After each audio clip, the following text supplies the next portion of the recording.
How good are you feeling about the 49ers going into the divisional round after beating down the Seahawks in the wild card game? I would say that I'm not worried. I would say that I'm going to be paying attention to how that first half of that game begins. I mean, because San Francisco may have started off with a 10-0 run, but that defense let up 17 points in the second quarter. This is the second week in a row where they have a big explosion of points allowed. And that's not a good look for the 49ers. I mean, like, it's not second week in a row, but second game in the last few weeks, should I say, because when they played against the Raiders, that was just an absolute atrocity on a defensive side.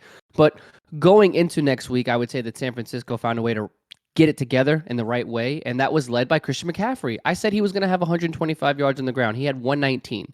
He averaged 8 yards a carry. That is insane. Christian McCaffrey is just genuinely having an absolute comeback player of the year kind of potential season.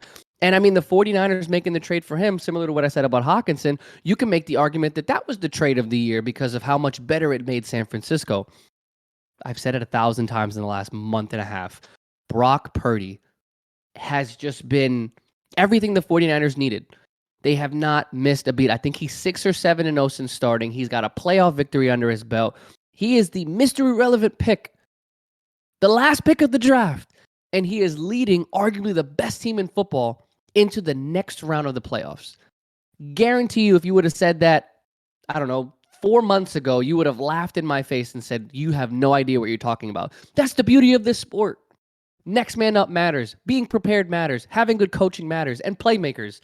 Deebo Samuel, 74-yard touchdown. Insane. Brock Purdy didn't have to do a lot, but did enough. 11 yards per throw attempt. 332 yards in the air. 3 touchdowns, no interceptions, no fumbles, no turnovers. This is how you win football games. Again, my biggest thing was that they ended the half on a slow start. Seattle got it going. DK Metcalf just seemed to be an absolute nightmare. I mean, he had 136 and 2 touchdowns, 13 targets, 10 receptions. I mean, he was just a man amongst boys. We all know the matchup that he provides with his physical capabilities, his speed and strength. I mean, DK Metcalf, when healthy, is one of the best receivers in football when given the right opportunity. And I think, similar to what I said about Daniel Jones, Geno Smith has earned himself a contract with this year's performance.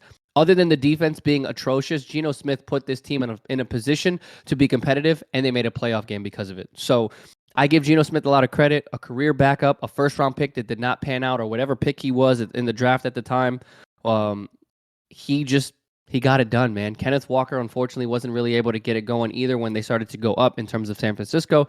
So with them having to be pass reliant, Geno only had 10 incompletions, but that San Francisco defense found a way to get it done. They sacked Geno 3 times, and they had that turnover. So, I mean, I got to give credit where credit is due. Kyle Shanahan made adjustments. DeMeco Ryans made adjustments in the second half to hold Seattle. No points in the third quarter, 6 total points in the fourth. That is how you win championships, making those adjustments and making plays where it counts. The 49ers, no matter who comes out of the next round or the next game being tonight's game, I don't think it matters. I think San Francisco has solidified themselves as an NFC championship team with this performance. Kev, I think as of right now, I think the 49ers are the best team in the playoff. And I understand that the Eagles and the Chiefs have the number 1 seeds in the AFC and the NFC, but just from a total roster perspective, offensive, defensively, and special teams, I don't think there's a better team than the 49ers right now. And even though that they gave up those 17 points in the second half, bro, that defense locked it down in the second half. Like you said, only holding that Seattle offense to 6 points in the fourth quarter. So, this game had a little bit of everything for the 49ers, a little bit of bad, but I would say there's a majority of good to take away from this game. And I think it's going to serve them well going into the divisional round. I think when we look at Brock Purdy and his ability to lead the offense, he succeeded, I think, far beyond any sort of expectations that the general public had about him. I think within the locker room and maybe within the coaching staff, they saw some promise and they saw some potential before he got any look at the starting quarterback position this year. And ever since he's filled in relief for Jimmy G, he has gone far and beyond what I think most NFL fans even expected. Bro, they have not lost a game since he started. Even in the game that he filled in relief for Jimmy G, didn't lose that game. And he is putting that team in a position to win games, game in and game out. And the biggest thing that I could take away from him specifically is he does not really turn the ball over. There may be some times where he throws maybe an errant pass here or there, but by and large, the offense is humming. They're not turning the ball over, and he's not turning the ball over. I think if the offense is just able to maintain that consistency going forward, I think they're going to be fine. And not only that, they were able to get great contributions from their run game. They had over 180 yards rushing to go along with the 300 plus passing yards that they had from Brock. You have 500 total yards of offense. Man, that's phenomenal. Now, granted, Seattle doesn't have the best defense, and you kind of have to factor that in too. But overall, that offense is doing some special things, putting up 40 points in the process. That's a good look. They definitely have some momentum going into the divisional game. And I think, as far as I see it with their offense, the sky's the limit. Defensively, to me, they're still one of the best defenses in the NFL. You can make the case that they are the best defense in the NFL. Didn't show it in the first half. Definitely gave up some points in the second quarter.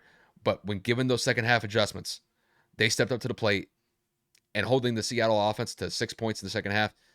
That's a good look for them.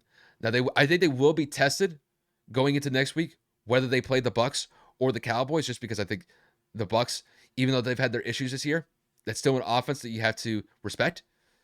And when it comes to the Cowboys, same thing. You have to respect those offensive capabilities that Dak Prescott can lead with the Cowboys and Tom Brady can lead with the Bucks. So, I think they're in the right space right now. I think overall they're trending in the right direction. And I think as long as they just don't make mistakes and their defense plays up to snuff, this is a Super Bowl team. And that's just kind of how I see it.